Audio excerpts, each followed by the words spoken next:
What's going on, everybody, and welcome back to the channel.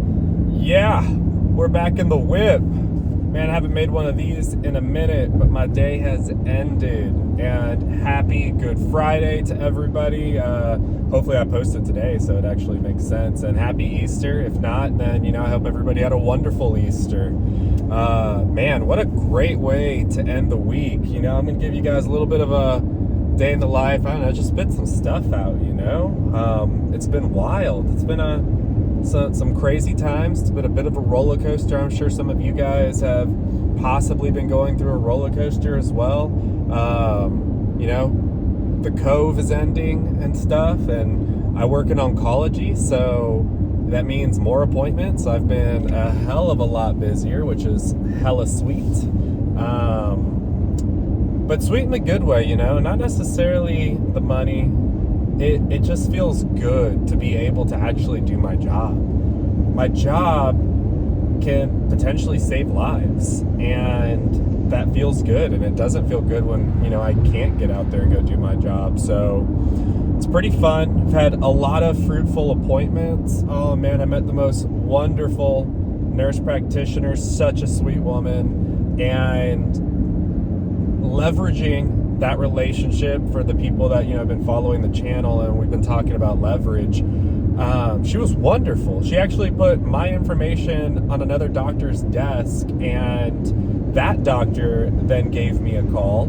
A doctor I've been trying to get in front of for a long time and haven't been able to. One, because of the illness out there, and the fact that their office has been closed. But now I have an in to this office, and it's awesome. But I had a wonderful conversation with that doctor.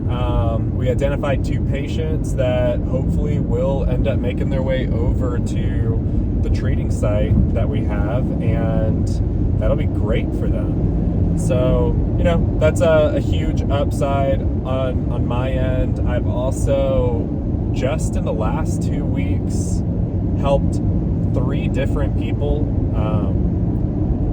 do mock interviews, bounce some ideas off of me and stuff, and they all got the jobs that they were applying for, which is, again, like I started this conversation, hella sweet. But I want to do more. It's hard to do it, especially when I only do this during my non-business hours. But I want to throw some ideas out there and see what you guys are thinking, possibly doing what I want to call maybe medical device happy hour or device happy hour, something happy hour, because it's got to be after hours. I'll probably have a drink in my hand, and you guys are welcome to as well. And basically just kind of set something up to where we have, an open forum conversation, kind of like we do when I give one of you guys my phone number and we chat and you guys bounce ideas or ask the questions that you have. But I feel like in a happy hour session, multiple people could get multiple things answered by just asking like a simple question, because everybody also has that same simple question. So that's an idea that I'm floating out there. I want to gauge it with you guys, see what the opinion is. But yeah, a little bit of day in the life. I wonder how many of you guys had today off. I didn't. As you guys see, I'm on the road right now, but it is what it is. Love what I do, so it's awesome. And so if you love what you do, then you ain't working, right? Because you're loving it. But talking with a lot of these different people that I was helping out, man, it has really confirmed a few different things. One, salaries out there. People have like this misconception that when you get into medical sales in any aspect, I'm talking from what most people think medical sales is, which is working in the OR, to pharmaceutical sales, biotech, what I'm in, capital sales, laboratory sales. I mean, there's so many things that fall under the umbrella of medical sales, and I've talked to plenty of people that are going into like entry-level roles, some in some higher level roles, which is awesome. But it's wild how accurate my mindset was that these entry-level roles, they really still are between 45 and like 75,000. And a lot of the people that I talk to, they all kind of question it like, hey man, I thought I was gonna be making more than that. Is that the right price? And I'm like, yeah, that's what the market value is right now for an associate level, entry level role. And if you're watching my videos or Jacob's videos, anybody else really that is being open and transparent, that is the going rate to get into the industry, which is why I'm kind of torn sometimes when people ask me, should I go get sales experience before getting in, like I did, or should I just go ahead and get that associate role? It's really, just flip a coin and pick one for heads and one for tails and go with that, because I'm stuck on both sides of it. I really am. I'm right on the fence on deciding whether or not you should get the experience or you should not. I want to say that if you go into an associate role and you work your way up from that route, I believe you put yourself into a little bit more of a loyalistic situation where, you build that strong relationship with your team, because if you're an associate, you work for somebody. And that's going to kind of, in my opinion, pigeonhole you into like a little pocket, because you're going to get comfortable, like you're going to get comfortable with the people that you're around, the job that you're doing. Maybe at first you didn't think you were making that much, but you're enjoying what you do, and it is a lot of fun. And then what you end up doing is you end up waiting for an opening, like on your team as a full line rep, or on a adjacent team that you also work with. And that's why I say you kind of pigeonhole yourself, because you kind of put yourself in this situation where now you feel a little bit like you owe it to the people that you're with and the people that were training you to stick around for a while. And while that's a positive upside, because you're building these relationships with customers, with your partners, it's awesome, and they're going to help you out. But from my experience, when you stick to a role for a pretty long time, it hinders your own growth. And that's why I'm on the fence, because I came in with sales experience, taking that pay cut to get into this industry, and moving from that, I wanted more because I was making more. So as soon as I got into the industry, I wanted to get back to what I was making, and I wanted to make more money than what I was making. And it wasn't going to happen in that role. So then I had to bounce somewhere else. And so I didn't have the loyalistic attitude.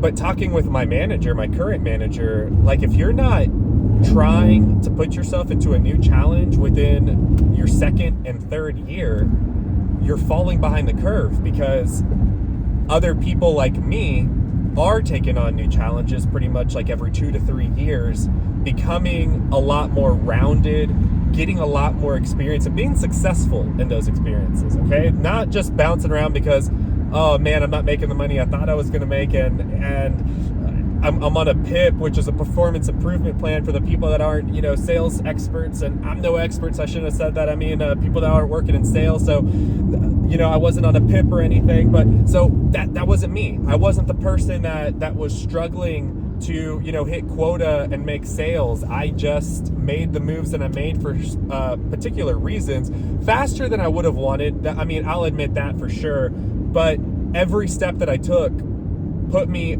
a bit closer to what my mindset goal was on what my overall pay should be for what it is that I do. And I think personally, and you guys let me know in the comments below, like your opinion on this, like maybe it's because I was hopping around, I was testing out other roles and other products, doing different things that really kind of showed me different windows. So there you go, like, you go to the mall and you're window shopping, you go with your wife or your girlfriend or your boyfriend, your circle, who knows, but like you go window shopping, right? And that's how you kind of decide where it is that you want to go. The only sucky thing that when it comes to being a professional is you can't go try things on. You could go do like a field ride with somebody, but God, you better have a nice job where you don't work in a field office, because it's tough to get out. And God forbid you got like 6 different companies that you're interested in. How are you going to do 6 different field rides? You're going to use all your vacation days on interviewing? That's not fun. I was just talking to another guy, like he's having to create the most, elaborate different reasonings to get out of the office to do his job interviews. And that was one of the downsides that I saw, like with Stryker. Stryker's got like a 6, 7, 8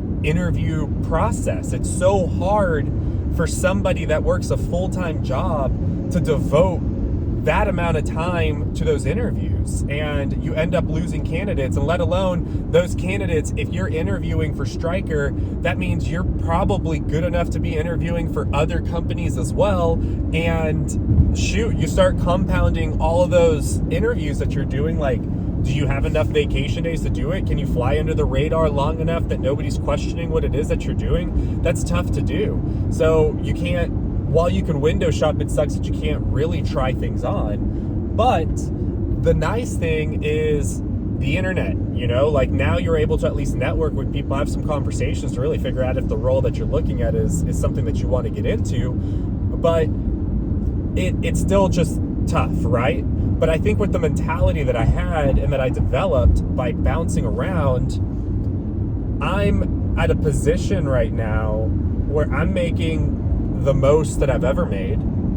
And I wouldn't have gotten into this position had I not taken the steps and the risk and the new opportunities that I did, compared to some of my other friends that are still working at the same company for the same amount of time that I was hopping around, and the differences in our income is significant. So that's why I'm on the fence, and I'd love to hear y'all's opinion on what your thought process is behind that. Because in my opinion, like my honest opinion is, you should try to stick to places like 2 to 3 years. You'll see on my resume I didn't, but life circumstances, whatever.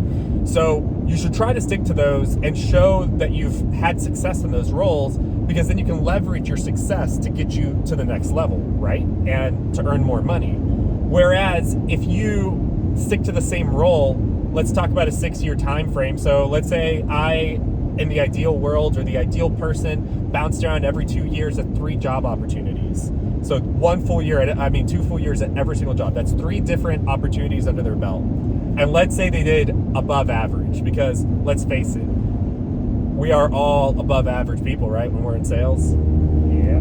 But now let's compare that to somebody else that's stuck to the same role. So we're going to use like some of the facts from my background, for instance, right? So I was at Cintas. I W-2'd my second year or something, around like 110 or something like that. My Stryker W-2 was like 87. So we'll look at those 2 people.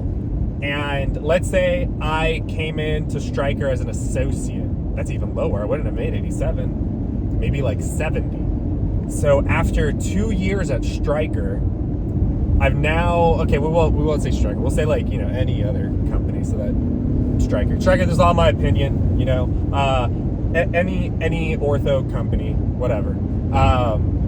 Here we are, we're an associate. We did badass, just made 70K, right? My first year at Cintas, made, I think it was like 90 something. So already in a not so desirable role, Cintas. I'm dropping names. Okay. An industrial company. Here I am, first year, 90K-ish, somewhere in that range. First year as an associate, I was never an associate, so I don't know, but let's just say a damn good year for an associate is like 75. So 90K, 75. Year 2, more times than not, you're going to be an associate for at least a year and a half, close to 2 years. So now year 2, you made another 75, because as an associate, most roles you're capped, right? You're capped. Here I am, 2 years into my industrial role, and I've gone from my 90s to the hundies. I'm like at, let's say 105 to 110, okay? So I'm making more money. Shoot, from that 75, I'm making an additional 30 grand over my associate pretend self. Now we're going on to year 3, and I've been promoted to a full rep. Year 1 as a full rep, I'm making, we won't say what I made, which was 87. Let's just jump it up a little bit, right? 90 to 95. 90 to 95 as your first year. You're like, hell yeah. You know, I went from 75 to 95. What up, baby? And for me, or the other pretend person that was in an industrial sales role, they switched. They went somewhere else. Now they made that 105 to 110. We will skip the role that I did, striker, and let's go into the next one, right? Because now we go into my next role. And my first year at Olympus, I made, I can't remember from the video, I think it was like 130 to 145, somewhere around there. So just for easy stake, we'll even go lower, right? We'll say the 130. It's definitely higher than that, but we'll just say the 130. So I now went from my industrial role and went into my next role, and I made 130. But here's the other person still sticking it out with the same company at the 95. Let's say now you're in year 3, year 4, you've bumped that up to 105, but I'm over here already making 130. And now I'm jumping ship again, right? As everybody likes to call it. You jump ship. Both of those had awful salaries. So here you are as your ortho rep, and here you are as that industrial rep that then went to go sell some capital sales and still do OR stuff. And your salaries are in that like $40,000 range or less. So I then make another shift, and year 2, now we're on to year 5, year 6. That next shift, my new salary is $95K, while the other me is still at the ortho job, you know, pushing to make that 105 even higher. You're not, like, the way that you get higher from 105 is by getting more business, okay? It isn't that out of nowhere you're suddenly, hey, we're going to give you more percentage. That's not how it works. Like, after you've cut your teeth a little bit with your team and you got your percentage of that territory, your little sliver, right? That sliver doesn't necessarily grow much more. Let's say you're a team of 3, 2 full reps and an associate. Your territory might start, like, your sliver might be like 18%, then jump up to 20, then jump up to 25. But you got to remember, your senior partner, every time you jump up, they're jumping down. To make that justifiable, you guys got to grow the business. So if you're not growing the business, like, when is that check going to go up? So let's just say you are like full line, firing in all cylinders in ortho, making like 110 to 120 at this point. And it's fluctuating. It's a roller coaster because some months are great, other months are not. While other me has now taken a 95K salary role, so doing nothing but my job, I'm making 95. Now as I start making sales, I'm making more than that. So the stress levels and stuff are even better. And now my resume has 3 experiences on it. I went from industrial to medical to another medical. Who is making the right path at that point? In my opinion, because I'm greedy, I would say the guy that's making the hops and making more money. Now, yes, can you go make more money at the same company that you're at and even outdo me where I'm currently at in the same time frame? I'm sure you can, but I feel like that path to make that much like substantial difference in pay would take a long time, longer than it took me to get to that amount of pay. So that's why I'm always on the fence when it comes to like answering people's questions when they want to, you know, pay for some consulting with me to determine like what path that they should go. I can't determine that for you, but I can give you that opinion there. Like, it's gonna be a little bit harder to start picking roles the longer you stay in a certain position, because that's the problem, is you kind of pigeonhole yourself and then you get comfortable and that change doesn't look so good. Even though you could potentially go make, let's say, like 10 or 20K more because a recruiter hits you up about an opportunity, in your mind, 10 or 20K Is it worth you learning a whole new product, meshing with a whole new team, all that kind of stuff? Like, in the grand scheme of things, a lot of times it's not. Like, 10 to 20 sounds like a lot of money, but when you've put in a lot of time and built a lot of relationships for such a long period of time in a certain place, it's why you get comfortable and you start sticking around. It gets scary to leave. Whereas people like me that have done the things that we've done for particular reasons, again, I have to say that it's not like I was just jumping ship to jump ship. I did things for specific reasons, and they all panned out. Thank the good Lord. Especially on Good Friday right now. I'm super grateful. I'm beyond grateful for the sacrifices that He made so that I could be doing the things that I'm doing right now, and hopefully living the life that does what I can to be there.